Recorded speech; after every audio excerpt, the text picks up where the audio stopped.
Well, hello and welcome to this Moneycontrol live stream. You're watching Morning Trade with me, Nandita Khemka. Well, it's a Friday morning and the cues coming out of SGX Nifty are on the positive side, but we have to see whether or not we manage to hold on to the gains throughout the day.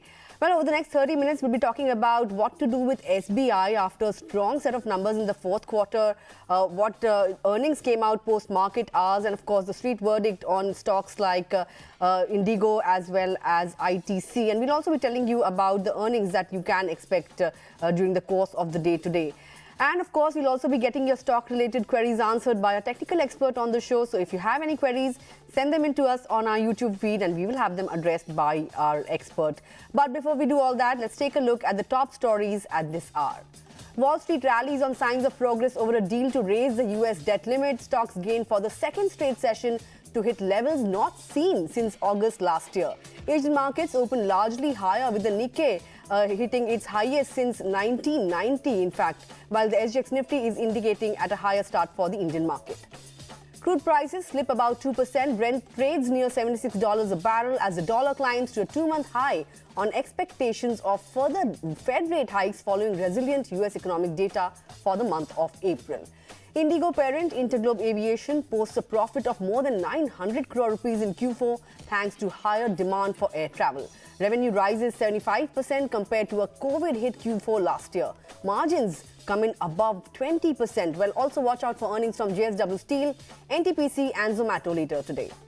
SEBI's consultation paper proposes sweeping changes to current total expense ratio of mutual fund schemes. The proposal includes bringing GST and all transaction and brokerage costs into the TER. The paper also mentions revised slabs for various categories. Well, let's first go across to my colleague Neha Dave, who will be decoding the SBI numbers and telling us what to do with the stock going forward. Good morning, Neha. Good to have you on the show. Well, it seems like the elephant continues to dance given the fact that SBI has reported a stellar set of numbers fired on all cylinders. Profit, NII, all were a beat. Asset quality has improved. The only dampener could be the increase in OPEX, So, however, the stock yesterday was sulking post numbers. Would you attribute it to a profit booking given the fact that SBI has outperformed the Nifty Bank over the last 1 month? Thanks, Nandita. So, yeah, SBI reported a dream performance in FY23. It was mainly driven by a very strong credit growth, robust margins. There was improvement and expansion in margins throughout FY23. There was also very low credit cost or provisions. Now, obviously, there were two areas. One is the operating expenses increased and also the non-interest income was muted. But despite this, the bank managed to report annual profit of more than 50,000 crore. Now, it is important to understand why, first, answering your question, why the stock corrected. Obviously, the stock had seen a run-up prior to the earnings so there could be some profit booking. But going forward, what investors should do and what is the management's guidance, that is one of the most important thing to focus on. Coming to management's guidance, management is confident that it can deliver a credit growth of 12 to 14% going into FY24. And regarding margins, management again indicated that it can sustain these margins because interest rate cycles seem to have peaked and there is some leeway with the bank to increase MCLR if there is a need. On cost side, operating expenses, which increased this quarter and for this whole financial year and which is a worrying point for the street, management indicated again here that 20% of its operating cost is related to employee benefits or employee benefit retirement benefits. And this is something where bank cannot do much, 20% of it is related to this retirement benefits and they have to make provisions. However, it indicated that cost to income ratio, which is on a higher side can moderate. Not because the cost going down significantly, but there could be better income in going into the next year. Like how it anticipates a better income. One is obviously the top line is likely to be healthy in FY24, driven by again 12 to 14% of our credit growth. Also, this year there was investment loss. Going into FY24, there could be some treasury income as interest rates again have peaked. So, and bank has made a lot of taken a lot of digital initiatives, and that could help in operating efficiency going into next couple of years. So overall, management indicated that earnings is not likely to be impacted significantly. Again, there was a lot of talk on the street on this ECL norms, which are likely to kick in going ahead. So that won't impact their earnings materially. So overall, the earnings of SBI is likely to be strong and normalized going into FY24. Right. And as far as valuation is concerned, it is very, very attractive. Despite whatever the stock has rallied in the last month and 3 months time. It is trading at around 0.8 times core book value estimated for FY25, which is very attractive considering that return on asset is now close to 1%. And in fact, 1% and ROE is at around 19%. And so if we have to talk about what investors should do, I think SBI offers the best risk reward among all banking stocks, be it private or PSU banks. So at the current price, investors should utilize any correction in the stock price to buy into the stock. Well, utilize dips, and to buy into this stock. Brokerages are fairly bullish on this stock. Everybody has given target prices over 700 mark.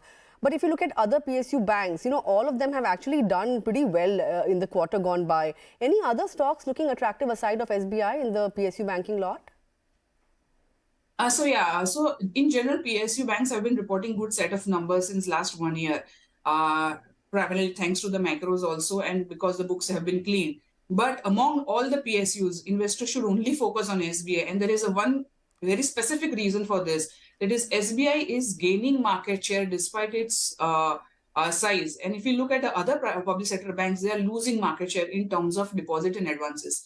If you look at SBI's number, SBI's loan growth in FY23 was 16%, while banking system loan growth, credit growth was 15%. So even on a huge base, it is gaining market share. While its deposit growth was lagging advances growth at 9%, but it was in line with, again, industry trend. And management, again, sounded very confident, saying that it has excess liquidity and it can manage liquidity because there is excess SLR to the tune of 4 lakh crore. So despite other public sector banks also doing well, I think investors will be better off focusing and or considering SBI at this level. Right. Neha, since you are here, let's also talk about LIC because it just completed, 1 year anniversary of its listing. Since it listed, it has shaved off 40% from its, IPO price. Market cap has nearly halved. In fact, even mutual funds and FIs have cut their stake when it comes to LIC. How does the road ahead look for LIC going forward, and what should one do? Should one exit the stock if they have it, or it's time to buy, given the fact that maybe over the next 1 or 2 years the growth prospects may look a little better than what it was over the last year? What's your own thought on that? Yeah, see, LIC stock has been underperforming ever since its listing, and it has always traded below its IPO price. The exposure to Adani Group again jolted sentiments, and the stock corrected further. Now, if we see the performance of LIC since listing, it has been reasonable. It has been reasonably good. In fact, in the first 9 months, the LIC still has to report its fourth quarter or the full year numbers. But if you look at 9 months performance, it has been reasonably good as compared to the private peers. Its top line in insurance, we look at the top line through APE, that is annualized premium equivalent. Now, its top line grew more than private peers in the first 9 months, which means it again gained market share. Though LIC's margins are lower than private players, it is doing all the right things, and it has plans to change its product mix and increasingly focusing on high-yielding products. So, gradually over a period of time, we may see improvement in performance of LIC. Now, if we look at the valuation of the company at the current level, it is trading at 0.7 times embedded value now, which is for LIC's numbers and the size, that it is very low valuation, significant discount to private peers. It is pricing in all the concerns, that the insurer is facing. That is, there could be potential government interference. There is exposure to Adani Group. The margins are almost half that of private peers. And there is stiff competition in the life insurance space. But all this is there in the price. So exiting at this level is not advisable. It is a deep value stock. Investors who are having the stock can continue to hold the stock. And investors are looking to buy may wait for a quarter or two to see how the improvement pans out in the next 2 quarters. Right, so that's the call on LIC. With that, thanks a lot, Neha, for taking out time and joining in and speaking to us about SBI as well as LIC. Let's now bring on board our technical expert for today, Raja Venkatraman of NeoTrader is joining in this morning. Good morning, Raja. Three straight day of losses for the Nifty. Yesterday, we couldn't really hold on to the gains that we saw in the first half of the session. Today, SGX Nifty, positive cues, but would you expect Nifty to take support around that 18,100 mark? Or would you expect any kind of bounce that comes in would sustain? What do you think? Yeah, good morning, Nandita. So the entire market currently is poised at a very interesting stage. What I do feel is that considering the extent of moves that we have seen over the last few sessions, I probably think that the market could slip into a range for the next few days. And also, when we are taking a look at the overall setup, we feel that the supports around 43,500 and 18,100 is an important zone. These are some levels which we had discussed in the last week also. So market was a dip by opportunity. The dips came and we bought into those dips. But the most important thing right now is that majority of the big results are over. And what is going to now pan out is how we are going to face up to the strengthening US dollar and the impact which it could have on the currency as well. So as we can see that the next few weeks is going to be a play of the currency. So what I feel is that with the currency strengthening, there could be some impact on our markets. So the support levels of 43,500 and 18,100, if it's held over today's session, then we could see some more traction in the coming week. But then the next week is going to be more of an intraday play rather than a multi-day play because the markets are more of a range bound in nature.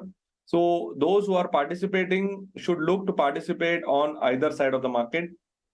They should look at buy opportunities as well as sell opportunities. Right. I just had Neha on the show who was talking about SBI, and we have a couple of queries coming in case they missed out. She has said that, it's good to look at this stock on dips now after a strong performance because valuations are fairly attractive. But there are a couple of other banking queries coming up on our feed. Adi has written in and he wants to know your thoughts on Karur Vysya Bank for the short term.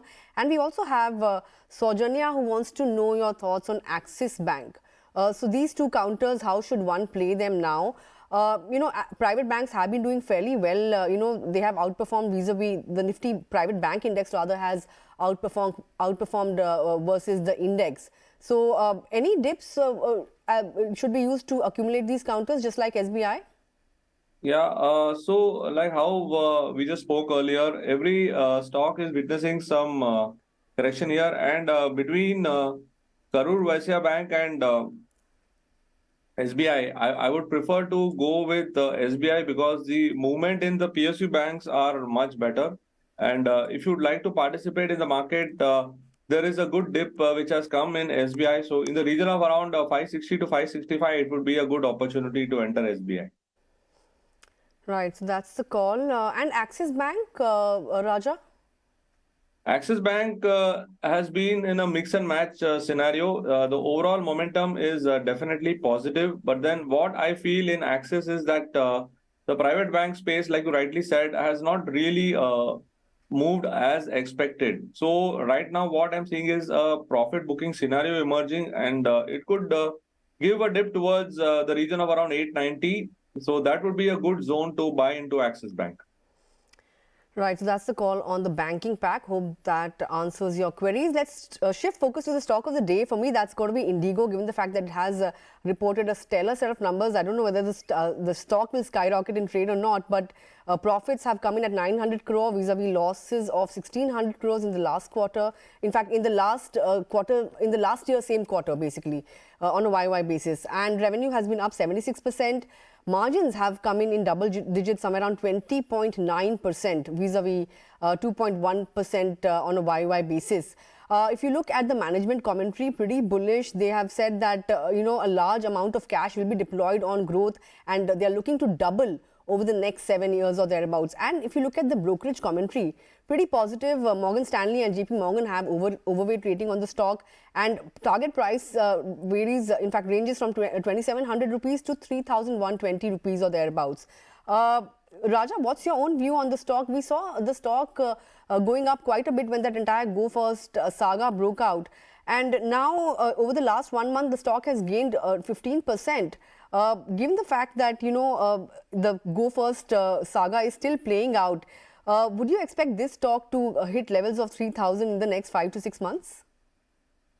Yeah, actually, if you take a look at the sector itself, the sector has become sort of duopoly rather. So what's happening right now is that telecom as well as the aviation, the entire sector, they have no leaders per se. So any bit of news flow which emerges, and as of now, IndiGo is the only leader which is there in this particular sector itself. So the movement which we are seeing right now is a continued upward traction. So any pullback in IndiGo, I've always felt is a good opportunity to buy into, but not at current levels. So yes, levels of 3,000 upwards is very much possible in this stock, considering its dominance and its efficient management. So what we need to do is we need to look at dips to buy into IndiGo, and the base which it made in the start of the year was a good base from where it has moved on quite well. But this is not a stock to be caught at higher levels. Well, not a stock to be caught at higher levels. That's IndiGo for you. Let's take up a query then. This one is coming in from Lakshmi Venugopal, and she wants to know whether she should be holding or exiting Godrej Consumer Products now. Stock is trading in 4 digits, just about, very shy of that 52-week high. Should she hold on, or time to book profits? Yeah, so a profit booking scenario is being seen in Godrej CP, and considering the strong move which we have seen over the last few days, and also being today the last trading day of the week, we could experience some profit booking today. So look for dips to buy into, and the dip level should be around 975 to 980. Right, those are the levels to watch out for. Hope that answers your query. We have a query coming in on Oberoi Realty. Suresh Shankar has written in, and he holds 200 shares at an average price of 930 rupees, and he wants to know whether this is the right time to average it, or should he wait for further fall to accumulate more of this counter. What would you advise him to do? Yeah, beg your pardon, can I get the stock name? Oberoi Realty. Okay, Oberoi Realty did move well, but what has happened is Oberoi Realty has witnessed a very sharp correction, and even yesterday the fall was quite sustained. So the correction which we have seen in the last 3 days have been to the tune of almost 10%. So now we are entering a zone of good consolidation here, and it could dip further, and it could head towards the region of around 860 to 850. Where I find that it will try and take support once again. So at the current juncture, it's not a buy, but then do track it, because the overall real estate sector is definitely picking up, and Oberoi Realty is definitely one of the good names. Along with this, even Godrej Property is also a good stock that has witnessed some correction. So these two stocks could be a good play to enter into. Right, so watch out for those stocks, as Raja has mentioned. Let's now take up a query on Cipla. This one is coming in from Satya CK, and he wants to know if there is any upside on Cipla in the near term. He has, I think, bought it at 880 rupees or thereabouts. Now, the stock is trading somewhere around 916 rupees or thereabouts. It has been under pressure after it reported earnings. Would you expect it to go higher from here, or or is there more downtrend when it comes to the stock? So Cipla has moved literally sideways over the last few weeks, and I expect that this kind of momentum should continue, because there is no sign of bearishness nor bullishness at the moment. So I would definitely avoid the stock at the moment. Well, avoid Cipla at the moment. Let's take up a query on Havells. Then Prasanna has written in, and he wants to know your thoughts on the stock. What are the medium to long-term targets you look out for on Havells now? Yeah, so Havells has definitely made a bottom, but the upward trajectory could be a more labored one. So one needs to measure their approach, and right now you are witnessing a good reaction here. So any dips to the region of around 1230 to 1240 would be a good area to buy into, and then hold it for higher levels, because in the next 1 year it can definitely form a new high. Right. Within the next year, expect new high on Havells. Quickly, I want to get in your thoughts on two stocks, Raja. One is Bata and the other one is United Spirits. Both these companies reported earnings post markets yesterday and they were pretty good. So, do you expect a rub off to come in on stock prices today or in the coming week? Yeah, what I'm finding over the last 4 to 5 days is that the companies which are reporting good numbers, they are witnessing some profit booking. So if that trend is expected to continue, then you will see that the Bata also on the setup, it's tried to make a recovery after the sharp decline over the sustained almost a year of sustained declines. It had come out of its shell, but then what Bata will need is more positive momentum, which has come in terms of the result. So yes, it is turning out to be a good positional play. Over the next few months, you will see it scaling up towards 1800, but then it's going to be a patient one. So if any correction emerges towards 1500 to 1475, one should definitely consider Bata on a positional basis. Right. Very last stock which I want to talk to you about is ITC. Obviously, it reported numbers yesterday. Stock really numbers were in line with estimates, but stock, of course, fell after the numbers were announced. It has been stuck in a range over the last few days, even though it stays above that 400 level. So going forward, 450 sooner or later? Yeah, so ITC has been a bellwether stock and it has continued to have its own trajectory despite of market conditions. And I think this trend could continue. Yes, there would be periods of cooling off, like over the last 3 months, it has moved up by almost 100 points. So it's moved up by 100 points. So there is probably some cool off happening. But then again, ITC is for people who are willing to play the waiting game because the setup is definitely encouraging and it could travel towards the region of 500 to 525 within the next 1 year. Right. I think with that, we are literally timed out on this edition of Morning Trade. But before I let you go, Raja, do leave us with some stock recommendations for our viewers this morning. Yeah. So, like I've mentioned, there is a case for a buy and a sell. So, I will be going with a short in Jindal Steel, considering the pressure the metal sector is in because of reasons from the Chinese economy slowing down to the dollar strengthening. So, this is a sector which I'm looking for a short candidate.